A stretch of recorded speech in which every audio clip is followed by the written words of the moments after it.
Kardeş. Beyim.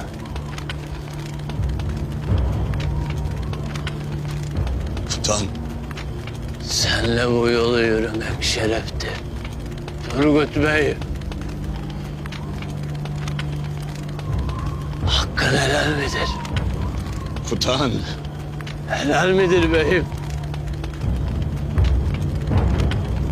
Beyim. Helaldir elbet kardeş. Helaldir.